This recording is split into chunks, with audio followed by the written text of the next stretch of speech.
Mobil listrik yang tengah dikembangkan Kementerian Riset dan Teknologi Kemenristek kini selangkah lebih terarah. Baterai litium sebagai komponen utamanya mulai diproduksi secara lokal dan siap dipasangkan ke mobil listrik nasional. Dan sudah bersama kami Asisten Deputi Produktivitas Riset Iptek Strategis Kementerian Riset dan Teknologi, Dr. Insinyur Agus Puji Prasetyono, Magister of Engineering. Terima kasih Pak Agus telah bergabung bersama kami di Jurnal Siang. Pak Agus, ini kita sudah tahu Kemenristek ini sangat getol sekali mempromosikan mengenai produksi mobil listrik. Nah, sekarang ini sudah ada rencana untuk memproduksi baterainya secara massal. Nah, ini apa maknanya buat perkembangan mobil listrik kita di Indonesia? Jadi kalau selama ini baterai itu kita impor, itu kita sekarang mengusahakan agar supaya itu alih teknologi. Jadi mobil listrik kita bangun dan prinsipnya bahwa kita ingin menuju kemandirian, itu yang penting. Jadi kalau kita memproduksi mobil listrik itu tetap saja kita pakai produk-produk impor. Nah, ini artinya bahwa kita juga tidak terlalu bisa dikatakan mandiri, ya kan? Jadi harus kita sedikit demi sedikit alih teknologi. Nah, salah satu diantaranya adalah baterai. Baterai ini kita telah cukup lama meneliti ini, yang dimasukkan ke dalam namanya konsorsium riset baterai litium, dan itu sudah menghasilkan prototipe-prototipe yang siap untuk dikembangkan mendukung mobil listrik ini. Salah satu diantaranya adalah bahwa sekarang ini kita kembangkan baterai litium ion. Nah, itu sudah mencapai kita pucel namanya. Itu artinya bahwa sudah mencapai tahap bahwa itu bisa dibuat untuk lempeng-lempeng baterai mendukung mobil listrik. Oke, ya. Pak Agus, ini baterai nanti kapan bisa benar-benar diproduksi secara massal gitu ya? Kalau kita bilang massal itu berarti industri. Nah, kalau kita bilang prototipe industri, itu kita sel baterai itu kita akan bisa produksi di tahun akhir 2014. Sekarang ini kita sudah sampai mencapai hasil put cell namanya. Nah, itu ada bubuk, terus kemudian kita bisa kasih positif negatif dan itu bisa menyala. Tapi nanti kalau itu kita press ke dalam polimer dan lain sebagainya, matriks yang bisa digunakan untuk lempengan-lempengan itu, maka itu akan bisa dipakai untuk mobil listrik. Oke, Pak Agus, ini kan mau memproduksi baterai yang tadi Pak Agus bilang ini lokal gitu. Ini kesulitannya seperti apa nih? Mungkin Anda bisa cerita sendiri bagaimana bisa memproduksi baterai tapi semuanya komponennya berdasarkan lokal semua. Nah, jadi begini, baterai itu yang dinamakan lokal, bahan bakunya itu ada tersebar di alam di Indonesia ini. Jadi misalkan litium itu di mana-mana ada, di Kalimantan, terus kemudian bahkan lumpur lapindo itu juga penuh dengan litium. Nah, itu bisa kita proses sehingga menjadi baterai. Di samping itu ada juga ferrous, terus kemudian ada fosfat dan lain sebagainya, itu semuanya ada di alam kita. Nah, karena itu maka yang penting adalah infrastruktur. Ada apa enggak? Bagaimana caranya kalau tidak ada alat, ya kan? Nah, oleh karena itu tahun ini kita mengembangkan infrastruktur baterai itu yang nanti prototipe itu bahan bakunya kita dapat dari daerah, terus kemudian masuk ke Puspitek. Nah, di Puspitek akan dirancang dan dirakit menjadi sel baterai namanya. Nah, sel baterai itu nanti kalau kita ada elektrolit dan anoda katoda begitu, nanti akan membentuk yang namanya modul. Karena itu maka nanti bisa dipakai untuk mobil listrik. Baik, bagus. Kalau baterai ini sendiri kalau dibandingkan dengan baterai-baterai yang diproduksi juga di luar negeri gitu, kita seberapa tertinggalnya kita dengan mereka sebetulnya? Tidak jauh tertinggal. Jadi baterai itu sebenarnya teknologinya sederhana. Permainannya itu ada di bagaimana kita bisa menciptakan elektroda itu sebagus mungkin. Nah, ini adalah ilmu bahan. Nah, itu ada yang memakai namanya litium fosfat, ada memakai litium ferrofosfat, kemudian ada yang memakai litium mangan fosfat dan lain sebagainya. Nah, ini para peneliti ini sudah memiliki jiwa seperti itu, sehingga diharapkan nanti ya tergantung dari apa yang kebutuhan mobil listrik itu nanti dibuat agar supaya baterai itu memiliki kekuatan yang semakin meningkat. Baik, Pak Agus, saya akan tanyakan lagi seberapa kuat sebetulnya baterai yang akan diproduksi dari Menristek ini. Namun di segmen berikutnya kita harus jeda dulu. Pemirsa, Jurnal Siang akan segera kembali. Ya, kembali di Jurnal Siang pemirsa, dan kita masih membahas mengenai baterai mobil listrik, masih bersama dengan saya Pak Agus. Pak Agus, ini sebelum kita lebih lanjut lagi membicarakan mengenai seberapa kuat baterai, tapi saya ingin tanyakan sebetulnya baterai ini seberapa vital sih untuk mobil listrik itu? Baterai di mobil listrik sangat vital karena dia adalah penyimpan energi. Nah, energi itu nanti akan ditransfer melalui motor listrik, dikendalikan oleh sistem elektronik tertentu sehingga dia bisa memutar ban mobil, ya kan? Nah, karena itu baterai ini vital. Baterai yang bagus akan bisa menyimpan arus yang tinggi. Kalau kita bandingkan dengan motor bakar, maka efisiensi ini lebih tinggi.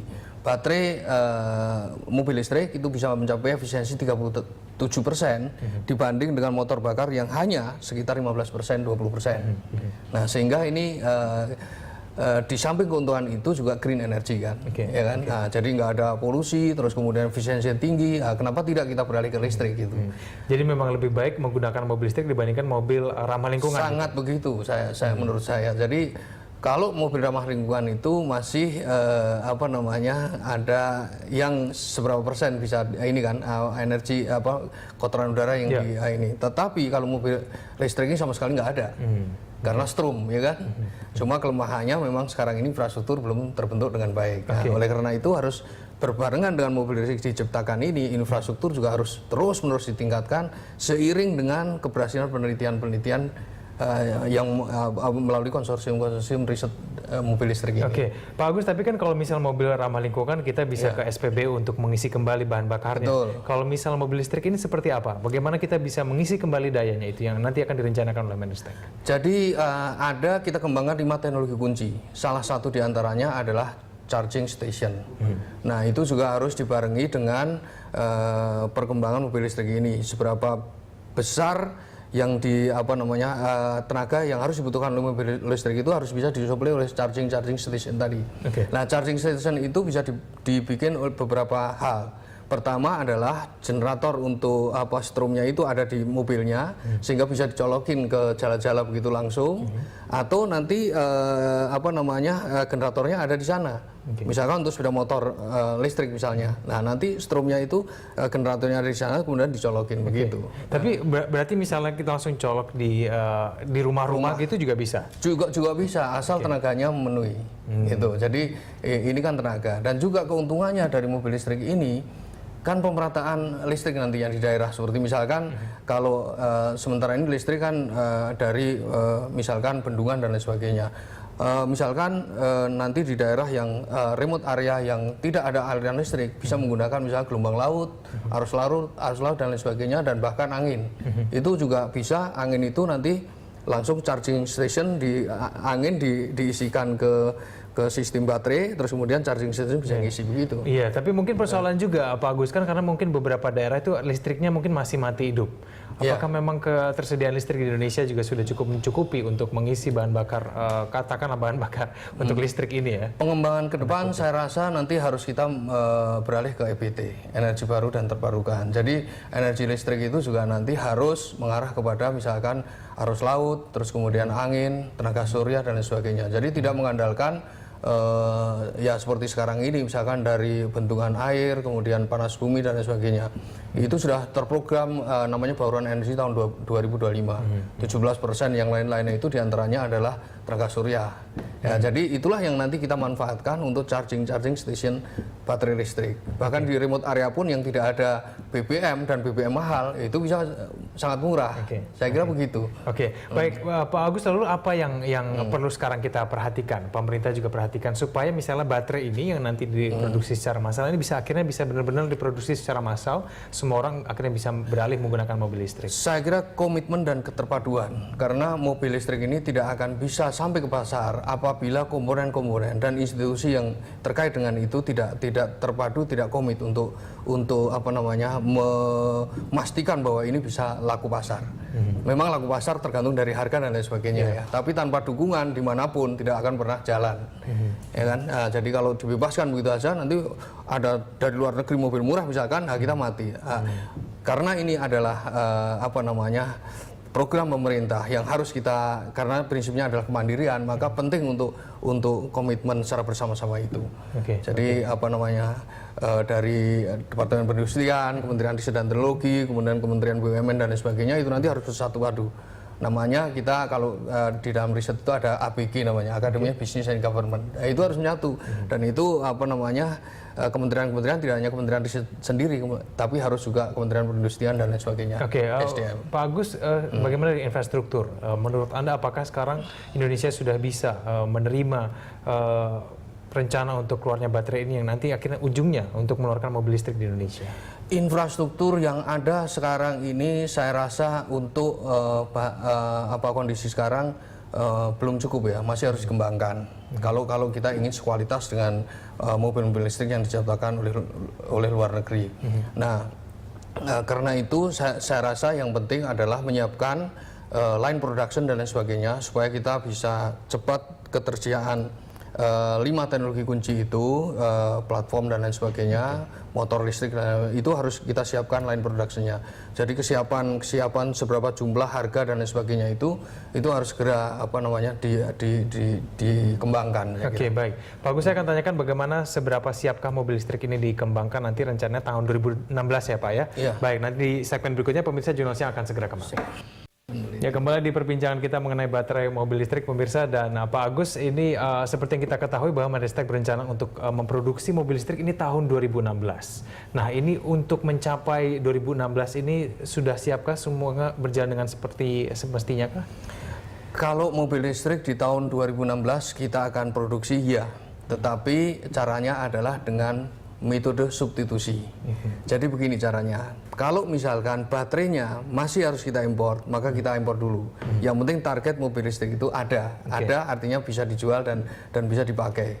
Nah, nanti kalau misalkan hasil penelitian ini sudah memenuhi syarat untuk mendukung mobil listrik ini, baru substitusi itu kita adakan. Begitu pula platform, kemudian motor listrik, kemudian sistem elektronik dan lain sebagainya. Tapi ini baterainya sudah siap nih? Baterai siap, tapi yang lain harus kita kembangkan. Artinya motor listrik juga kita siap. Motor listrik itu dalam konsorsium motor listrik ini juga dikembangkan motor-motor listrik yang magnetnya itu adalah magnet yang betul-betul kuat untuk mendukung mobil listrik itu. Oke. Kalau misalnya baterainya sendiri Pak, kira-kira ini kan riset nih ya. Kira-kira nanti ada targetkah kapan bisa baterai ini selesai di riset dan kemudian akhirnya bisa digunakan? Untuk 2013 itu kita sudah bisa membuat pouch cell. Jadi itu merupakan komitmen output kita. Terus kemudian 2014 itu akan ada baterai cell namanya, lithium baterai cell. Kemudian 2015 kita harus bisa membuat modul baterai yang seperti tadi itu, ya kan? Nah, itu nanti kalau kita kombinasi dan lain sebagainya tergantung permintaan sedan atau apa, nanti akan kita bisa ciptakan namanya baterai management system. Itu di 2016. Kalau itu sudah tercapai ya udah kita selesai, kita tinggal pakai aja itu.